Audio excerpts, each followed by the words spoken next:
Buenas noches, profesor. Mi nombre es Miguel Ángel Sánchez Quesada y este video corresponde a la evaluación continua número 2 y le voy a explicar cada pregunta del 1 al 20, mostrando su desarrollo práctico y teórico.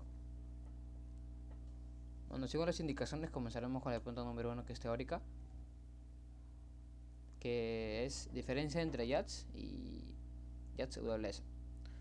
Bueno, YATS RS se usa para crear servicios RESTful que trabajan con JSON y usan métodos HTTP como vendrían a ser el método GET, el método POST, el método PUT o el método delete.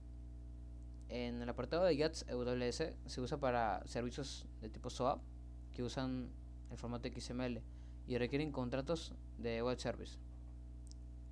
Un ejemplo de este vendría a ser, por ejemplo, si yo quiero crear un servicio para una móvil moderna que solo necesita enviar y recibir datos en formato JSON, usaría YATS RS. Y en caso si necesito comunicarme con un sistema, no sé, de tipo bancario, que requiere XML y web service, usaría YATS AWS. Ese es el apartado de la punto número 1. En el apartado de la punto número 2, de qué significa marshalling. Bueno, marshalling es el proceso de convertir un objeto Java en un formato que se puede enviar o guardar como XML o en formato JSON. El proceso inverso de marshalling sería unmarshalling. Unmarshalling vendría a ser que convierte los datos nuevamente en un objeto. Un ejemplo de este sería, por ejemplo, ver si yo tengo un objeto persona y yo quiero enviarlo a un servicio web, lo convierto en formato JSON o formato XML mediante marshalling. ¿Okay? Cuando el servicio lo recibe, cuando este servicio lo recibe, hace un marshalling, o sea, el método invertido, para reconstruir el objeto en memoria. Ese sería el apartado de la pregunta número 2. Y el apartado de la pregunta número 3, que es YATS y Jackson. ¿Cuál elegir y por qué? Bueno, en el apartado de YATS, que trabaja con XML y Jackson, con JSON. Bueno, hoy en día Jackson se usa más porque JSON es más ligero y popular en APIs como tipo REST. Y en el apartado de YATS es útil como para usarlo para servicios SOAP, de tipo SOAP o datos en XML. Un ejemplo de ese sería, a ver, para una API REST moderna, en un uso práctico, en un uso de Jackson para enviar información a un app frontend. Por ejemplo, si estoy trabajando con un servicio, no sé, tipo SOAP de facturación, uso YATS para generar en XML. Eh, Bien, en la pregunta número 4, que es crear pruebas de conversiones usando YATS y Jackson dentro de sus proyectos realizados de ciclos anteriores. Bien, para esto yo creé un proyecto nuevo en NetBeans, que vendría a ser este apartado de acá.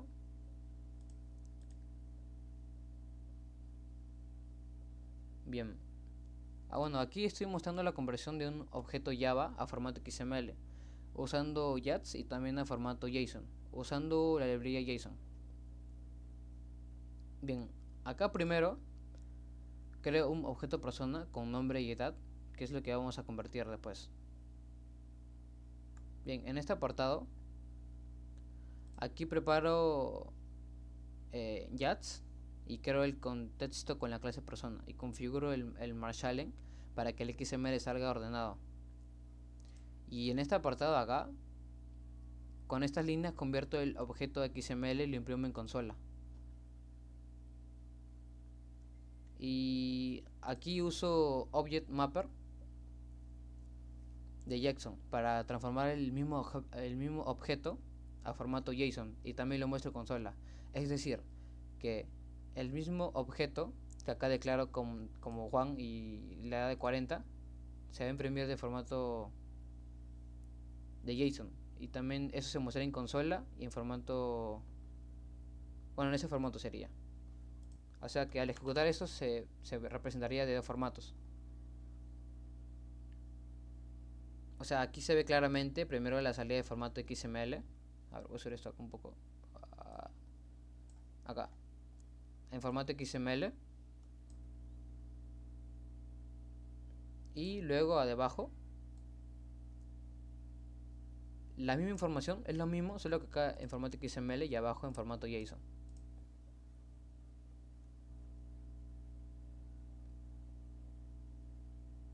Bien, eso sería para el apartado de la pregunta número 4.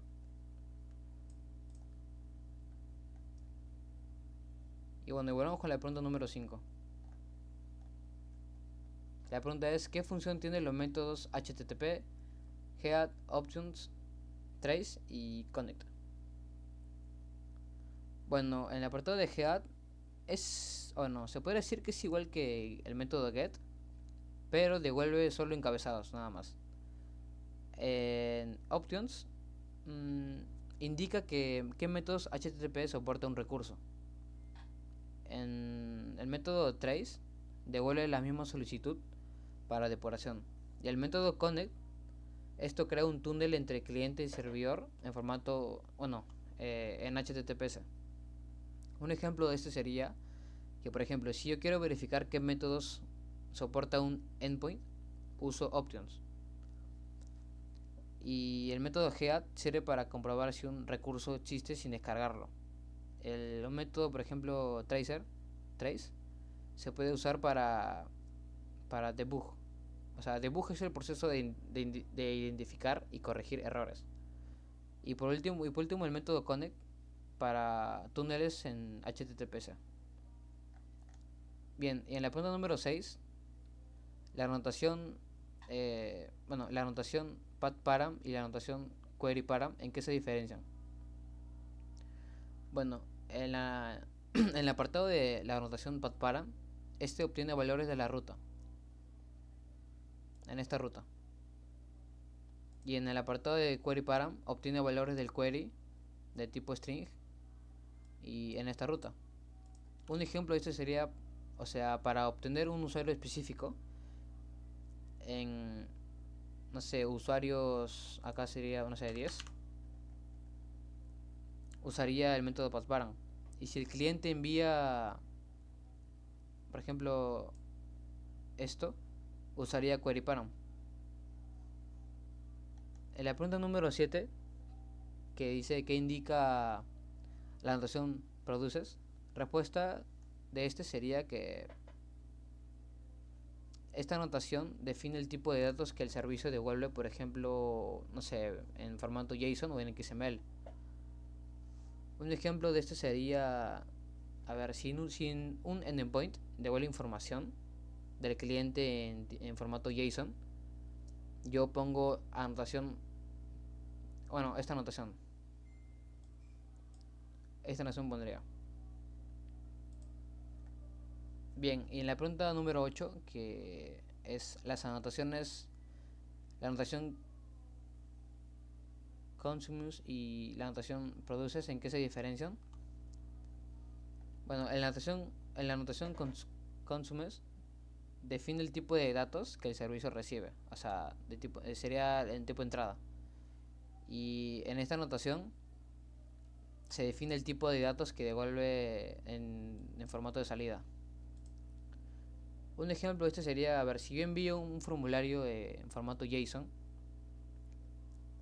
con la anotación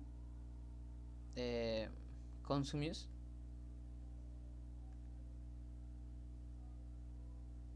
este devolvería los datos de forma... ¿Cómo podría ser? O sea, si envío un formulario en JSON con esta anotación, a ver, esta. A ver, escribimos la anotación hoy, así.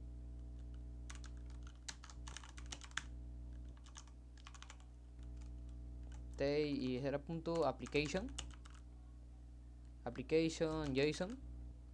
Este lo procesa y si la respuesta debe ser JSON, ponemos la anotación produces y lo mismo, mediatype.application JSON, o sea que eso lo indicaría.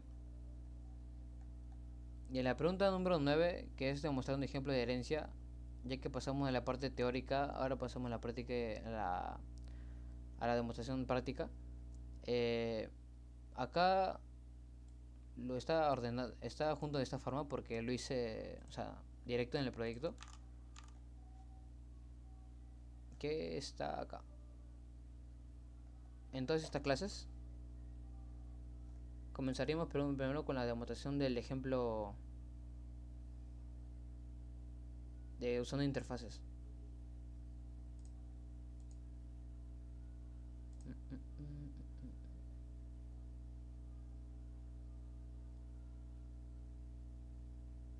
Bien. Eh, bueno, aquí estoy mostrando un ejemplo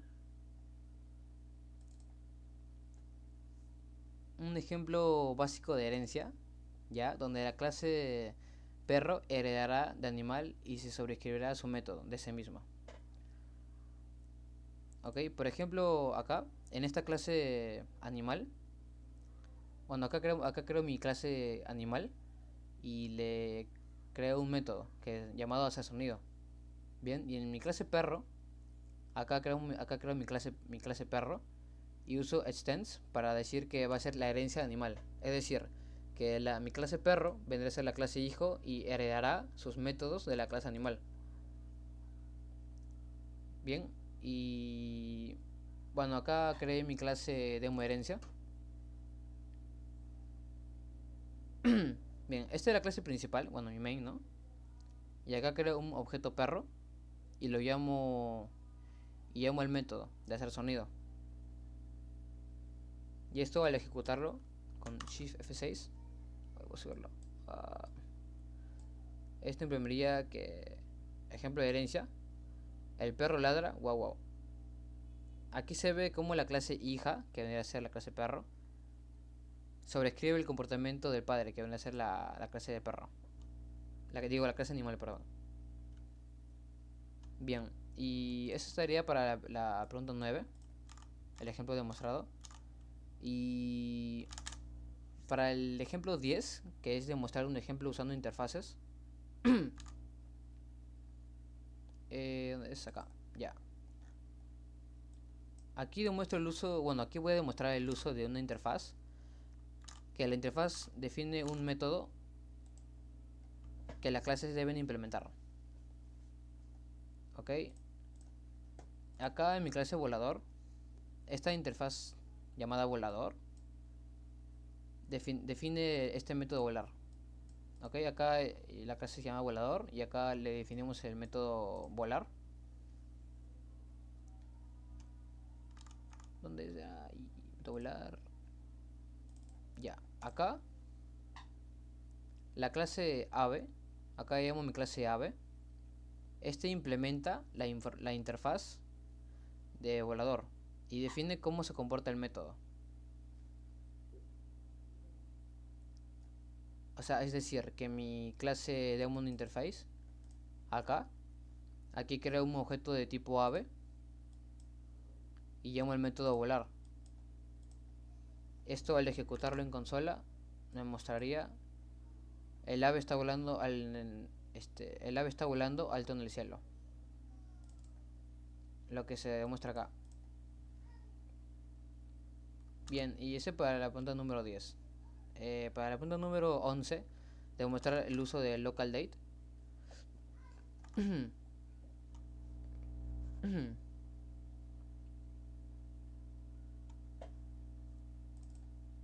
Bien, a ver, acá.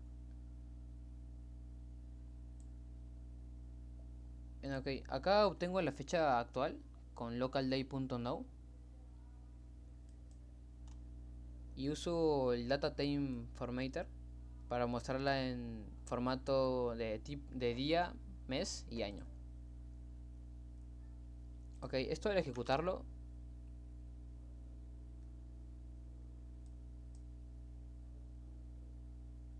bueno, aquí se puede, o sea, se mostraría que la fecha actual formatea correctamente. El 4 del 11 de 2025. Bien, ese para la pregunta número 11. Y para la pregunta número 12, que me pide demostrar el uso de enum. A ver. Mm, mm, Bien. Aquí estoy mostrando el uso, bueno, mostraré el uso de enum, que sirve para representar valores fijos, ¿ok? Como los días de la semana, por ejemplo, en este caso. Y acá en mi clase día, acá defino un enum llamado día con los días de la semana, que sea lunes, martes, miércoles, jueves, viernes, sábado y domingo.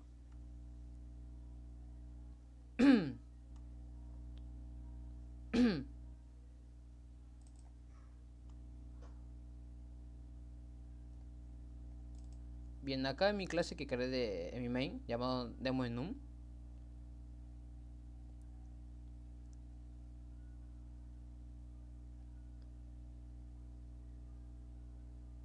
aquí lo que hago en el apartado de de la línea 4 y 6, defino un enum con los días de la semana. O sea, es decir, que creo mi variable hoy y le asigno el día de la semana, por ejemplo, el lunes.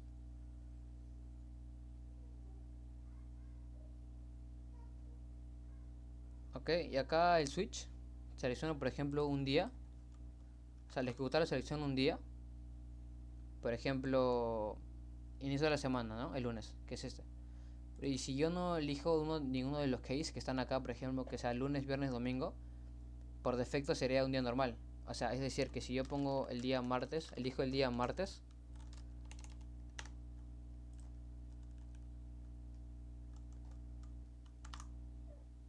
por defecto se me pondrá un día normal. Otra demostración, por ejemplo, si yo pongo el día, no sé, jueves,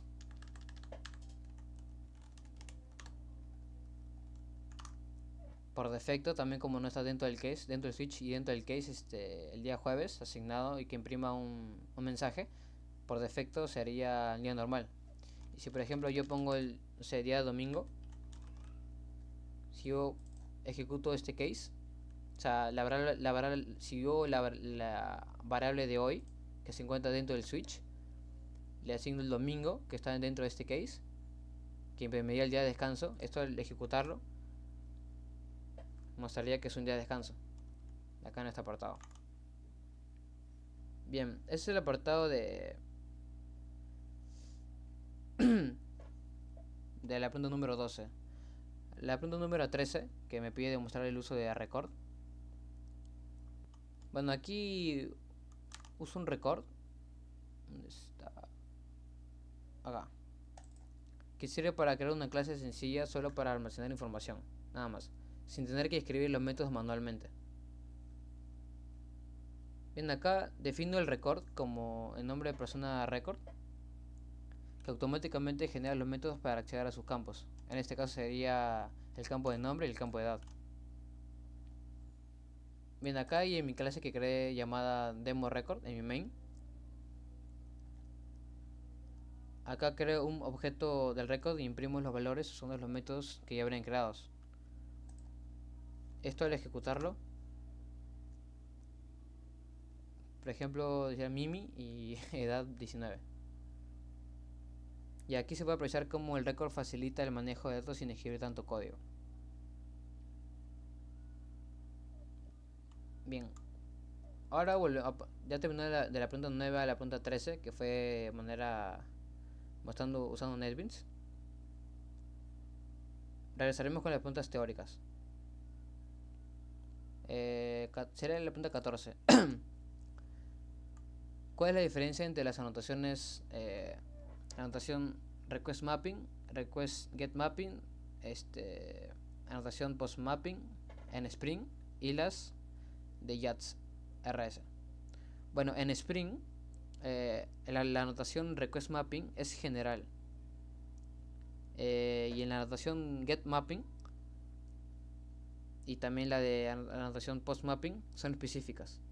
En YATS-RS se usan la anotación get, la anotación post, la anotación put directamente. Ambas mapean rutas, pero son de frameworks distintos, nada más. Un ejemplo de esto sería, ok, para un endpoint que devuelve usuarios en tipo string, yo usaría la anotación getMapping en YATS.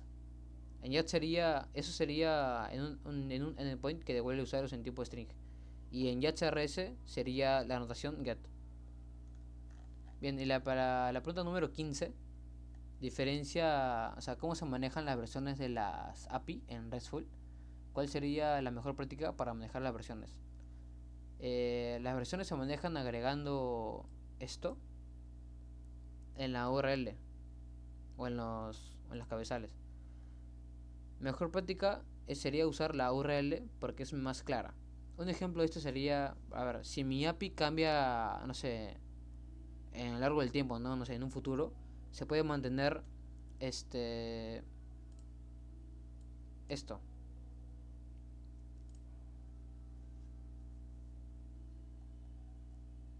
O sea, puedo mantener esto sin romper clientes antiguos.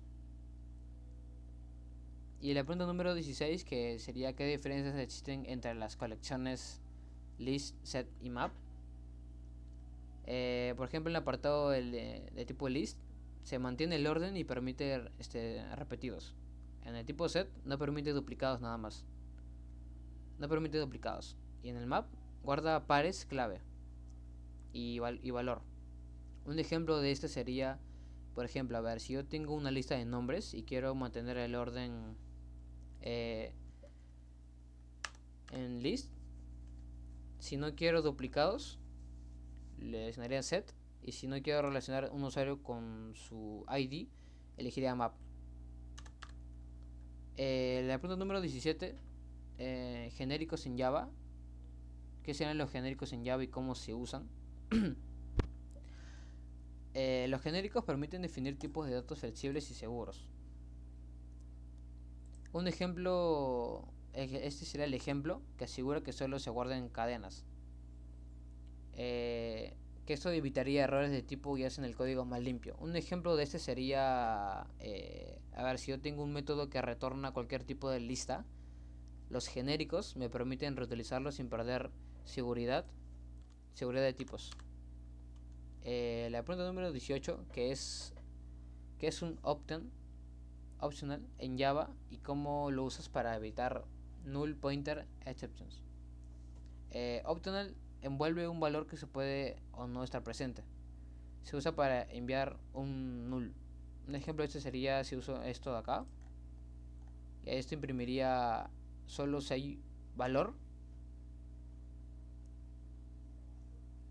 O sea, esto es un ejemplo. Y esto es lo que imprimiría. Y esto imprimiría solo si no hay un valor. Esto imprimiría si hay solo un valor nomás. Y la pregunta número 19 que dice clases finales en Java. ¿Y qué ventajas tienen en Java? A ver, una clase final no puede heredarse, eso para empezar. Y sirve para proteger la lógica y evitar modificaciones. Este sería un ejemplo. Y en un ejemplo real sería, a ver, si yo creo public final class constantes, nadie podrá extenderla ni cambiar su comportamiento. Es como es privada. Bien, y para la última pregunta, que es la 20, ¿cómo se implementa la inyección de dependencias en Spring? Explica los diferentes tipos de inyecciones disponibles, te muestra cada tipo de inyección. Para eso entrar en mi NetBeans.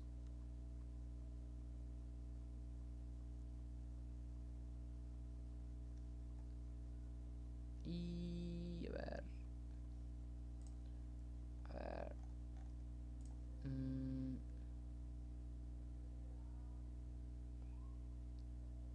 ok.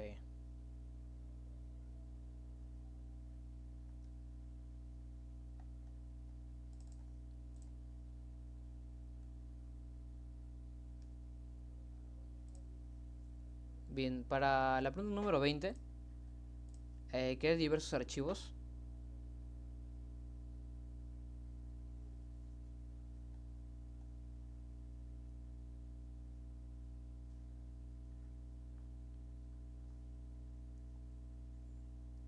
Inyección de dependencias. Acá creé el archivo. Ah, claro, lo creé en otro proyecto, creé. Yo lo buscándolo. Ok, acá, bueno, ok.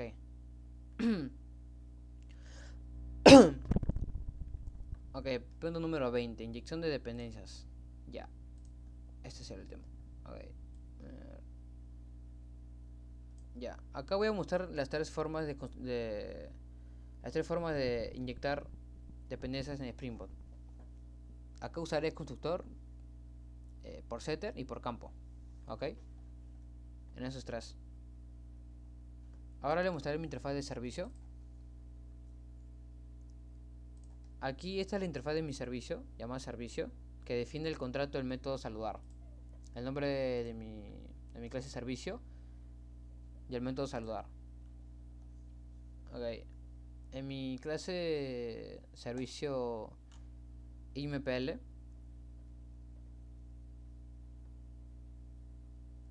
esta es la implementación servicio IMPL anotada con la anotación, usando la anotación web service, perdón, la anotación service, que devuelve un mensaje simple que usaremos en estas inyecciones. Este es el mensaje que retornará al usar las tres inyecciones. Y en mi clase cliente campo,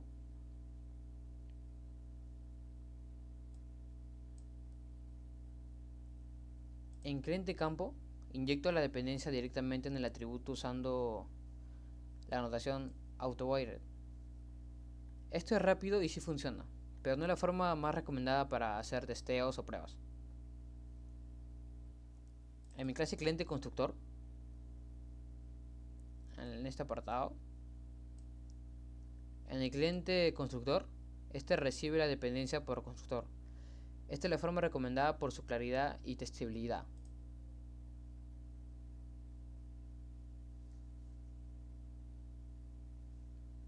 Bien, y por último, en mi main, que creé llamado inyección de dependencias application,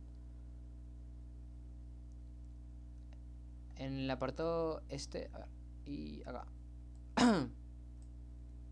de la línea 19 a la 39, en cliente setter la dependencia se asigna mediante un método setter con la anotación AutoWired. Sirve cuando quiere configurar la dependencia después de crear el objeto.